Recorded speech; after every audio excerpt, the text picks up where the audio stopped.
That's it's real. Yeah. All right, guys, we are live right now. I'll speak on behalf of Randy and I. We want to welcome you, Mijo, Alanis, and Pam, Vivio, to the show.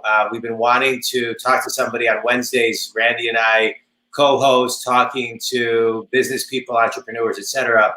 And we really wanted to talk to two people in the restaurant space. So the two of you are the creators and founders of Beyond Juice. And I want to, Mijo, you sent over a bio, and I want to read it. It's a little long, but everybody who's listening now or later, stick with me because it's really interesting, and there's a seed of true entrepreneurship in it. But actually, I'm not going to read it because I want to talk about. I'm going to let you tell the story. But it all started when you realized that there was no place to buy a banana. And I loved the whole, and as when I read it, I thought, yeah, minus a grocery store, where could you buy a banana? And so that someone could have either thought, just let that go, but you created an entire business based on where can I buy a banana? So tell us a little bit in maybe, try to fit it in under 90 seconds, your backstory. And welcome to the show. Thanks so much. Thanks for having us. It was, I've been in the restaurant business since I was 15 years old, and I was always looking, anticipating as to what the customers want. As being a dishwasher, I was always able to see what people did or did not like. I could look in the bus tubs. Fast forward, I'm working with her family, and I noticed people throwing away hamburger buns and French fries, and I thought there was something wrong. At that time, it was more about big plate and plate value, and so I started low carbs, man. Low carbs. Yeah. So they started. That was back in 2002, and they started saying that they didn't want to eat so much carbs for lunch because they felt bad. And I thought, wow. And then I started thinking about it. I'm from Arizona, and she has a place there. She had a place there at the time. So we'd go back to visit, and we'd climb Camelback Mountain. And when we came down, there was this little juice bar there. We'd go there and have lunch and have juice and smoothies, and really didn't think anything of it. But having that experience, and then having the experience of the customer telling me they wanted to eat healthy, a light bulb went off, and I'm driving home, going to Woodward, and I realized there wasn't a place to buy a banana. This was before Wendy's had salads or McDonald's had salads, and that's where the idea of the juice bar.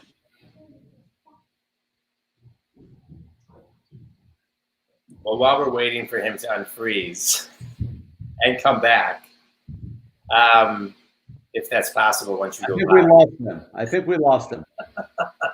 I think we lost him, but his story is pretty interesting. So hopefully, I don't know, Randy, once somebody goes live, if they can come back into the show. I mean, talking about all these perishables, we got spoilers here. Right. We don't want to spoil it. Well, we'll see if they can come back. Well, in the meantime, while we're here waiting for them, I know just to kind of change topics a little bit, it's May 20th, and we're waiting, to see how the world is now opening up. I'm seeing and feeling a lot, as people are starting to get and feel a lot more momentum, and starting to feel like things are getting, less fear in the people that I'm talking to, and trying to figure out how to kind of get things moving as quickly as they can. And what are you seeing in the market? Yeah, I think if the other states are any indication, people want to go to the beach, they want to enjoy spring and summer, they want to get out there and enjoy it. I mean, speaking to somebody the other day, they said, just give me if it's my fate to get it, just give it to me so I can beat it. And let me just start enjoying life. And that seems to be just frustration, and they want to get out there. Yeah. And I think a lot of people have spent these last couple months really planning and retooling to get back in. Get moving and get going. Speaking of get moving and get going, we got Mijo and Pam back. Hey, they're back. You may want to buy a new Wi-Fi. You may want to get a new Wi-Fi provider. Just saying. Anyway, okay, so you were saying you were a dishwasher, you merged with her family, with Pam's family, and go ahead. So I noticed people throwing away, as a dishwasher, you notice what they throw away. So I was noticing hamburger buns and french fries, and I didn't think anything of it other than that I realized that people didn't want them anymore. They wanted to sub it for a salad or cottage cheese or sliced tomatoes, but it was definitely a change. We have a place in Arizona, and we'd go back there. We'd climb Camelback Mountain, and we'd come down. And at the base of Camelback Mountain, there was a little juice shop. It was 20 years ago, and we really liked it. And then came back to Michigan. I was driving up Woodward and realized that there wasn't a place to buy a banana. And that's when basically the juice bar idea was formed. And we decided to go into Birmingham first because we felt that that was the location to go into. I still say I was about 3 years too early, because the first day we opened, I think we had like 25 customers come in. We thought we made the biggest mistake of our lives. Biggest mistake of our lives. Because in the restaurant business, no one comes in and has one. They come in and they have an appetizer, they have dinner, they bring their friends. It took a couple years of evolving and finally understanding what the customer really wanted. And I think that we were just a couple years too early, and then it really started to take off in like 2008. Yeah, my offices are in downtown Birmingham, so I'm a few blocks from you, and I walk to that location. And, every time I walk in, I put a smile on my face because I remember when you first opened. Mm-hmm.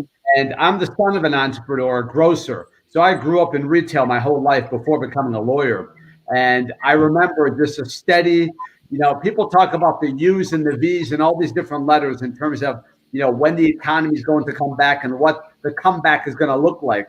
I mean, you guys were that, sort of classic, just up incline, but it went quickly. At least it seems that way, to an outsider. But I'm sure you guys struggled every day as typical entrepreneurs. But, when you came to that, excuse the pun, that fork in the road, at what point did you decide, this is the right direction? After, talking about the story of the banana and then realizing that, hey, this is what we're going to do. You had to pivot quite a few times. Share with us some ideas and stories on your pivot moments. There's pivot moments all the time. Back then, the pivot moment for us started when I started getting inquiries about people wanting to actually buy into the business. And I kept telling my wife, I said, we got this hamburger that I don't know how to sell it to these people who want to buy them. And I always heard of franchising, and franchise scared me, quite frankly, because it just sounded like a lot of money. I didn't know anything about it. And it took us 6 years of research, and we finally made the decision back in 2014-15 to okay, this is the direction that we're going to go in. But business is all about pivoting every day, listening to what your customers have to say. Yeah. I think that the franchising mostly scared us because we wanted to make sure we kept the brand integrity, the brand quality, and we wanted to make sure that we brought on, partners that could bring forth, what we believe in to be our brand and the brand quality. So that was a real struggle. I think that was the toughest decision, but I think that we've partnered with some amazing franchisees, and I feel that they believe in our brand the same way that we believe in it. So we feel we're headed in the right direction. It's great. And Beyond Juice is one of my favorite restaurants. I was telling Mijo when we spoke last week, you guys have a place in Equinox, and I spent more at Beyond Juice than I did on my Equinox membership because I would get carry out on my app from my kids, my wife, etc. Your food is so good, so clean. It's amazing. How have you guys adjusted in the COVID era? Now when it comes to your teams and your customers and keeping everybody safe and healthy. No, well, let's talk about our team first, because I think first and foremost, to me, that's the most important thing. Kind of makes me emotional to talk about it, because we have an amazing team of people that have really stuck through us, since this whole pandemic started. I think that we all rallied, and everyone on our team has worked, days and nights and weekends, and we've never given up. And we actually came up with a slogan of Beyond Strong, because we feel that we're going to come out of this stronger on the other side.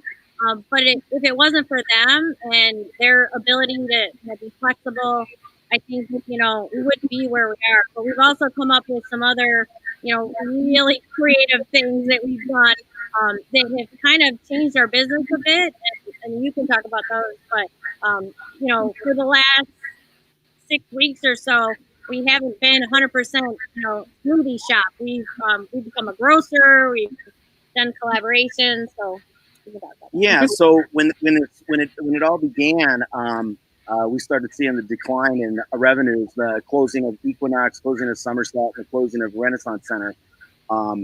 We started basically, the analogy I use, we were in a 747 and it was headed straight for the ground. And the first thing that most people would want to do is to, cut salaries, cut labor, possibly close. Right now, we're in the midst of a growth spurt, so we have a very large corporate staff that's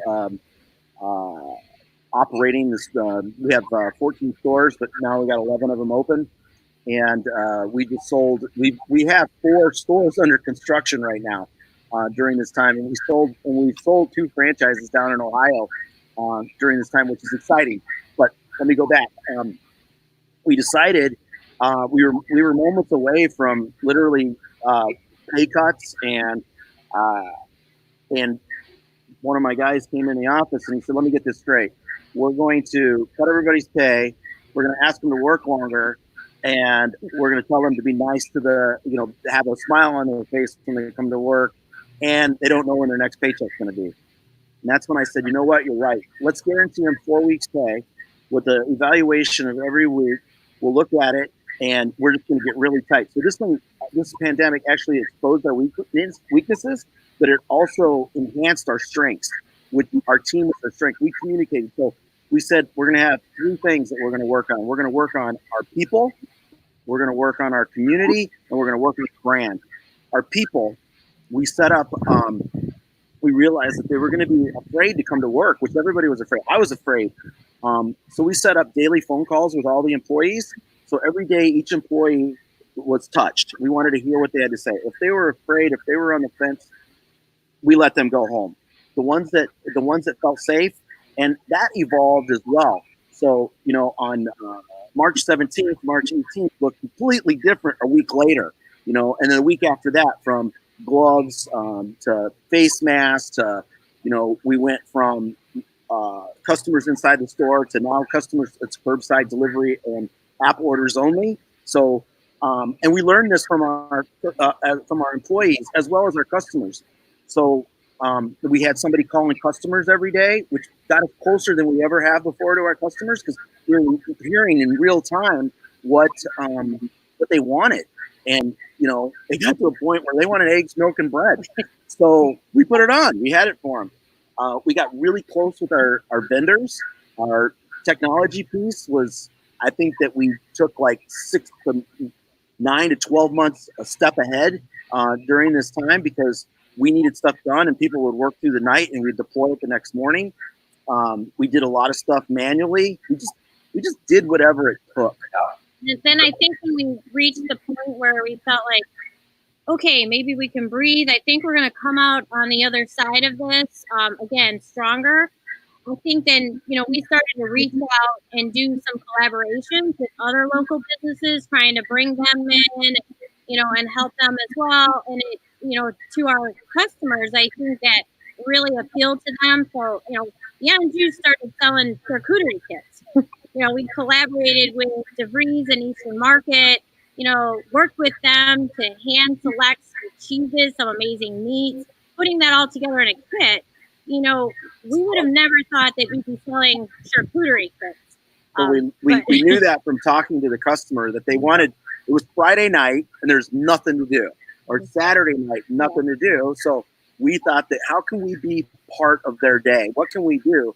So the charcuterie kits, we did smoothie making at home, paper airplane folding, coloring books for kids. Because we have kids, and you know, there's like you got to constantly keep them constantly have something for them to do. So if we can just be a little piece of people's day, because one of our mottos is just be the best part of someone's day. And when you said you smile when you walk in, that makes me feel good, because that's actually what we strive for, is to be the best part of someone's day. Yeah, and you notice, you know, for example, you said, you know, sharing the, you know, smoothie making day. I notice, you know, online and even on commercials, let's say Andiamo's, you know, they're sharing their sauce. You know, other restaurants are sharing their recipes and allowing, you know, the customer to meet the chef or the owner. So I want to talk about your locations are all very unique. So you mentioned the Rensen. We know curbside of downtown Birmingham. Out here in West Bloomfield, which is where I live, there's one near Maple and Orchard Lake, freestanding building. You talk about the Rensen. Some stores are obviously, I assume, closed, or are they all open? There's 3 closed: Somerset, Rensen, and Equinox. Not because it was because of outside sources. That's what I feel really grateful. Like we have partnered with the right people, because they really hunkered down and really put the, you know, basically rolled up their shirt sleeves and went to work. So with respect to, you know, the initial sort of thought I had, you know, these different locations, how will, in terms of, you know, additional pivot, West Bloomfield, for example, be different than downtown Birmingham, which is more clustered? People are inside, but you also have ample sidewalk path to form lines, versus, let's say, West Bloomfield, where you could sort of do the same thing, but it's a parking lot. So what are your ideas in terms of moving forward in light of COVID for enhancing and also protecting the customer experience? So first of all, we're following the state guidelines as to how we move forward with people coming inside the restaurant.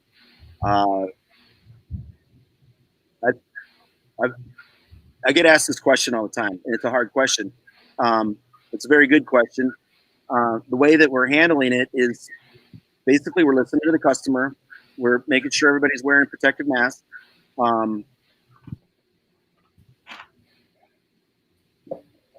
Some of the locations right now, our locations,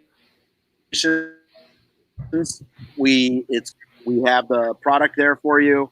You put inside your, you know, I call it the 50, 25, 25%. 50% of the people out there seem to not care, and they're walking around.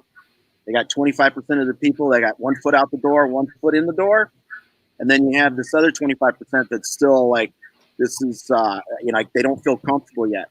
I asked a question, which I think I posed it to John the other day, is at what point would you feel comfortable coming into the restaurant? When you the connection issue, we're breaking up here. Well, I think what he's talking about is everybody's level of comfort is going to be different. Can you hear me?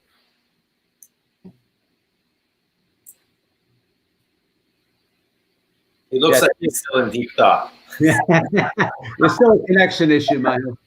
Yeah. I guess we'll wait for them to come back. But have you had the Beyond Juice Hero drink? I have not. I have not either, but I hear it's amazing. And after I spoke to Mijo the other day, he was telling me about it, and then a buddy of mine randomly the next day said, Beyond Juice has this amazing drink called the Hero, which is, I don't want to get it wrong, but it has just like tons of great, things in it that help people fight, preventatively, from what I understand. Like it has I'm not sure but I think it has like zinc and black pepper and turmeric or something like that. You know what I mean? Like one of those types of drinks ish. But it's really a blend. It's a blend of all my teas. Correct. Exactly. But I think, I think, it's interesting. We started carrying out. I don't know if you've been carrying out. We just recently started carrying out. We got Commonwealth yesterday. We got Buddy's Pizza last week. And I don't know. I thought we felt pretty comfortable carrying out and getting food. And we've been carrying out from day one. Day one. So we figured, and again, everyone's still learning about the disease or the virus, but we figured if it's cooked, the virus is probably cooked as well. Correct. Right. And we like transfer everything from one thing to another. I was talking to Randy, Jor, and Ruben yesterday. Sure. Interview with her, and she was telling me that that people hold on 2 seconds, guys. And she was telling me that places like Grey Ghost, I think it's Grey Ghost, Chartreuse, and all these restaurants in Detroit, you actually can get packages where you make it at home. Sure. Yeah. Well, Mijo and Pam, it's nice to see different rooms of your home through the interview as well. Is that the hero drink? We're just talking about the hero drink. I was just talking about the hero drink. Right. There it is. After you and I spoke, Mijo, a buddy of mine was telling me about the drink. I just learned about it. What's in it? I was trying to remember and guess. So if we kind of take ourselves back to, I think, was it November? So back in November, we developed this juice, and we happen to call it the hero juice. And the whole purpose of this juice was to help to build the immune system for the common cold. We had no idea, obviously, this pandemic was going to occur. So we developed this recipe. It has apple, ginger, turmeric, lemon, black pepper, and zinc.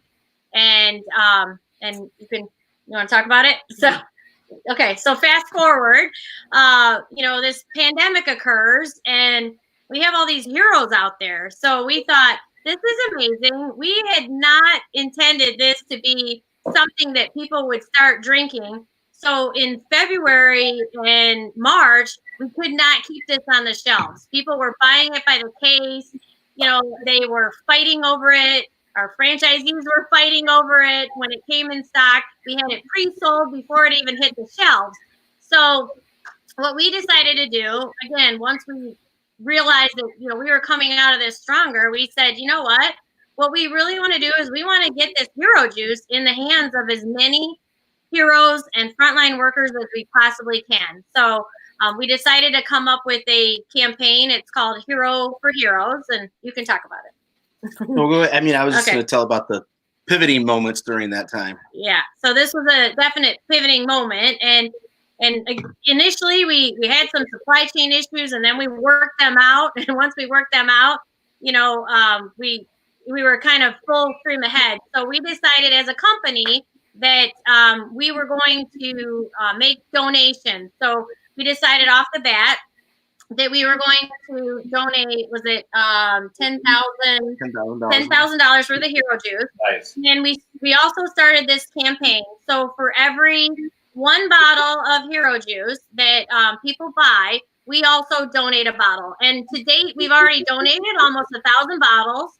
So we're going strong. We're hoping this continues, and we're really excited. We actually allow people as well, when they purchase the juice, in the comments, if they want to leave a little note to say, you know what, I'd really love this to go to, my friend who works in this group at Royal Oak Vermont. We do our best to honor that as well. Wow, that's great. That's great. That's a great story. And what do they retail for? $7.95. $7.95, but we're actually we're coming up with a program, I believe starting today or tomorrow, where when you're purchasing in quantities, there will be a price break. So again, we want to do what we can to get these in the hands of our heroes, and people love the juice. I don't know if you guys have tried it, but it actually tastes really good as well. I have Well, not. it's cheaper than medicine, and $7.95 is a steal. That's great. One thing I learned, I've been a lawyer for 23 years, and I've done a lot of work in the franchise space over these last 23 years. And one thing that I noticed about Beyond Juice that stands out is you have so many raving fans that it doesn't require a huge ad budget. You have your fans like Jonathan and I, all we do is, continue to promote your brand. And I think, that sort of inner swell, can catapult growth. And you guys are, obviously exceptional in terms of, showcasing that. So thank you. So yeah, thank you. Going back to working with her father, like we never advertised. Her family owns Vivio's in Easter Market, and we have another Vivio's at 12 and Ryan, which is it's been in business for 53 years. But what I learned is the best form of marketing, which you guys are doing right now, is word of mouth. Yeah. Like you think about all the places that you've tried. Was it because of an ad, or was it because someone actually told you to do it? So I asked or told you about it. As I'm coaching clients, I'm always trying to coach and shift their mindset from likes and followers to building brand ambassadors. Because it doesn't matter if you have 2 million likes and 100,000 followers. I rather take 3 followers and that have 3 ambassadors who are going to send me business and refer me business. Right. So I think sometimes people get lost in that. There's a difference between ambassadors, like Randy and I are talking about your product, versus just somebody who follows you because they want a recipe on what to do with an apple and a banana.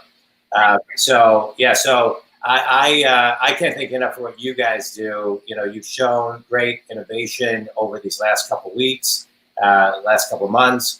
Thanks for providing a place for clean food and a place that my entire family really loves. I'm looking forward to trying a hero drink. I'm going to let Randy close, but continue to stay safe, and I wish you guys nothing but the best. Randy? Yeah, this was definitely a great value add, and I wish you and your families, continued health, and we look forward to getting back inside the locations. And if it requires curbside service, then you can count on Jonathan and I to continue ordering. Yeah, absolutely. Try it. Let me know what you think of it. I will. Thank you. All right. Thank you very much for being on the show today. Thanks, guys. Randy, always fun. Thanks, man. Thank you. Bye-bye.